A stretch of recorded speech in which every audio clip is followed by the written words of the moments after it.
Денеска е Велики петок, најтажниот ден во годината, кога христијаните се сеќаваат на страдањето на Исус Христос, неговото раснување и смртта за спасението на светот.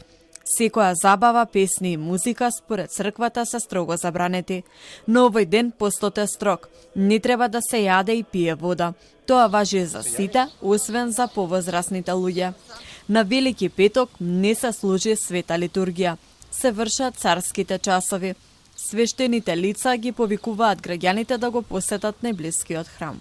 Црквата си спомнува и ги подсетува своите верни, сите тие да земат учество, онака како што земаме учество во страдањата и во крстот Христос, да земеме учество и во неговото погребение, за да бидеме учесници во неговото воскресение.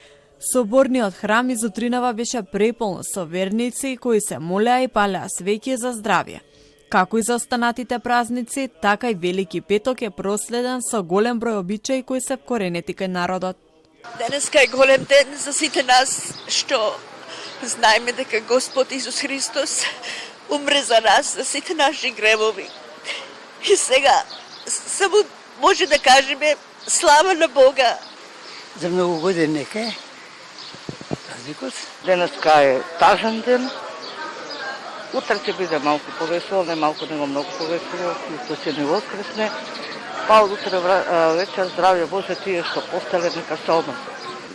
Среќни сум за празникот. Иначе и офрпав јајца во четвртокот. Овој празник е празник на сите празници, Пасха за христијаните и викендот ќе го поминеме со семејството. Со фамилијата, со најблиските, значи, да сте сите здрави и живи, честит празник.